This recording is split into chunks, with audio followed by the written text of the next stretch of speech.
Assalamualaikum warahmatullahi wabarakatuh. Saya atas nama Nur Wahida, nomor stambuk A1N1200099, jurusan Pendidikan Sejarah, mata kuliah Sejarah Afrika. Baiklah, di sini saya akan menjelaskan tentang kolonialisme dan imperialisme Barat di Afrika.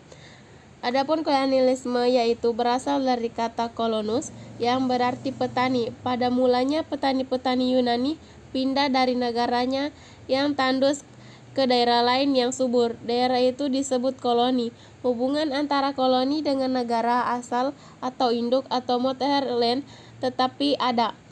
Negara induk kadang-kadang memandang daerah koloni seperti bagian daerah negerinya sehingga timbul pengertian penjajahan, yaitu imperialisme, berasal dari bahasa Latin yaitu imperium yang berarti pemerintah. Istilah tersebut pertama kali digunakan oleh Inggris pada tahun 1870 dan 1855. Secara istilah imperialisme berarti sebagai suatu usaha untuk memperoleh hubungan yang erat antara bagian-bagian kerajaan Inggris dengan negara induk, baik hubungan kultural maupun mengadakan perjanjian politik dan militer. Selanjutnya yaitu faktor-faktor yang menyebabkan adanya kolonialisme dan imperialisme, yaitu faktor kekuasaan, faktor ekonomi atau kekayaan, faktor ideologi atau agama, faktor militer. Selanjutnya yaitu penjajahan Spanyol dan Portugal di Afrika. Benua Afrika merupakan salah satu benua yang memiliki suatu sumber daya alam yang sangat besar. Faktor penduduk yang masih terbelakang dalam bidang pengetahuan dan teknologi membuat mereka dengan mudah mampu dijajah oleh bangsa kulit putih yang berasal dari Eropa. Spanyol dan Portugis merupakan dua bangsa Eropa yang merintis pelayaran dan kolonialisasi yang terjadi di Afrika. Pada abad ke-15 dimulailah penaklukan benua Afrika oleh orang Portugis yang dimulai dengan merebut Pulau Ceuta dari tangan orang-orang Islam, yang dilanjutkan dengan menduduki Tanjung Bujubodor, Tanjung Verdi, Tanjung Palmas. Pengaruh Portugis semakin besar ketika Bartolomeus Dias telah sampai di Tanjung Harapan.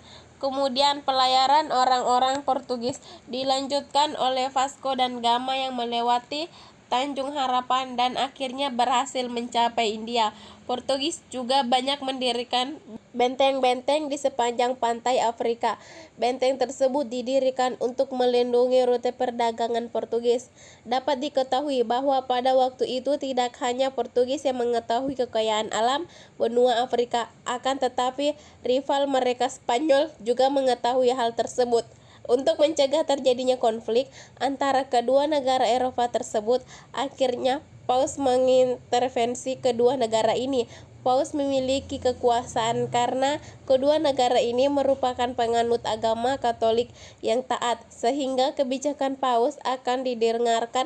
Akhirnya terlahirlah Perjanjian Tordesillas pada tanggal 6 Juni 1994. Perjanjian tersebut membagi dunia luar benua Eropa menjadi dua, yaitu bagian barat untuk Portugal dan bagian timur Spanyol. Berikutnya yaitu Afrika di bawah Spanyol. Berdasarkan Perjanjian Tordesillas, Portugal mempunyai hak untuk menguasai seluruh wilayah Afrika.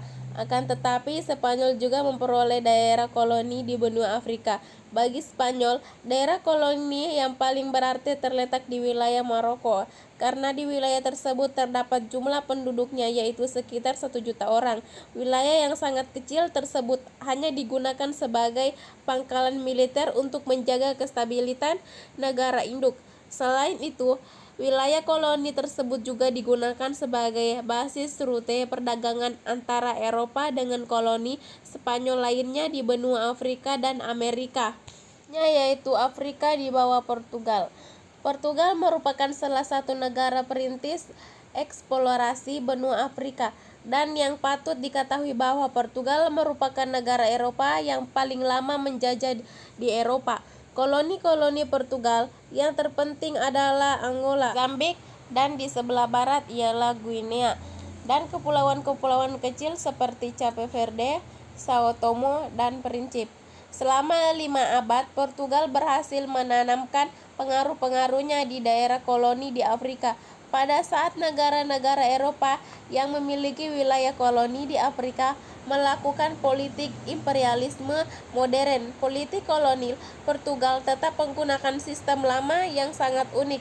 Ketika Perang Dunia Kedua berakhir, maka muncul aliran baru di Portugal untuk mempengaruhi sistem politik di daerah koloni. Salah satu penyebab mengapa Portugal mempertahankan wilayahnya di daerah Angola ialah Portugal mampu menguasai rute perdagangan budak dan emas. Pada abad ke-19 hanya ada 1832 orang kulit putih yang ada di daerah tersebut.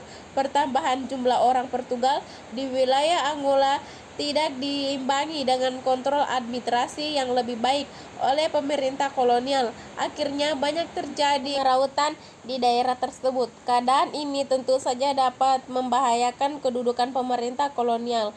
Selain itu, jumlah penduduk kulit putih yang sedikit jumlahnya disebabkan karena penduduk kulit putih tidak memiliki sistem kekebalan tubuh yang sama dengan penduduk pribumi, sehingga gampang sekali terserang penyakit tropis. Kolonialisasi Portugal terhadap wilayah Afrika khususnya Mozambik dan Angola bisa disebabkan oleh 2 faktor utama, yaitu pertama kali Portugal mendirikan pertama penyimpanan makanan di sepanjang pantai yang dilalui oleh rute pelayaran. Tempat penyimpanan makanan ini biasanya merupakan benteng pertahanan yang sangat kokoh walaupun memiliki benteng di pesisir pantai, tetapi orang-orang Portugis belum bisa menguasai daratan pedalaman. Timbulnya resistensi dari penduduk lokal menyebabkan letusnya perlawanan lokal pada abad ke-18. Perlawanan itu berhasil diatasi di konferensi Berlin. Negara-negara Eropa lainnya meminta agar Portugal membuktikan eksistensinya terhadap wilayah Angola dan Mozambik. Untuk mengatasi hal ini, maka pemerintah kolonial Portugal lebih bertindak agresif dalam menghadapi seluruh resistensi lokal yang dapat membahayakan kestabilitas daerah kolonial. Bangsa Portugal membutuhkan waktu 13 tahun, yaitu dari tahun 1906 sampai 1919 untuk menaklukkan anggota Mozambik. Dapat ditaklukkan oleh Enes dan Quercue setelah dapat menaklukkan wilayah Gaza pada tahun 1896. Pengamanan di wilayah utara pun akhirnya selesai pada tahun 1904 dengan kejatuhan Mekombe Raja dari Berwe pada tahun 1918. Pada perlawanan bersenjata untuk sementara berhenti, banyaknya negara Eropa yang merebutkan benua Afrika. Munculnya berbagai macam konflik antara negara Eropa itu sendiri. Baiklah, itulah tadi materi yang saya bawakan. Kurang dan lebihnya mohon dimaafkan. Sekian dan terima kasih.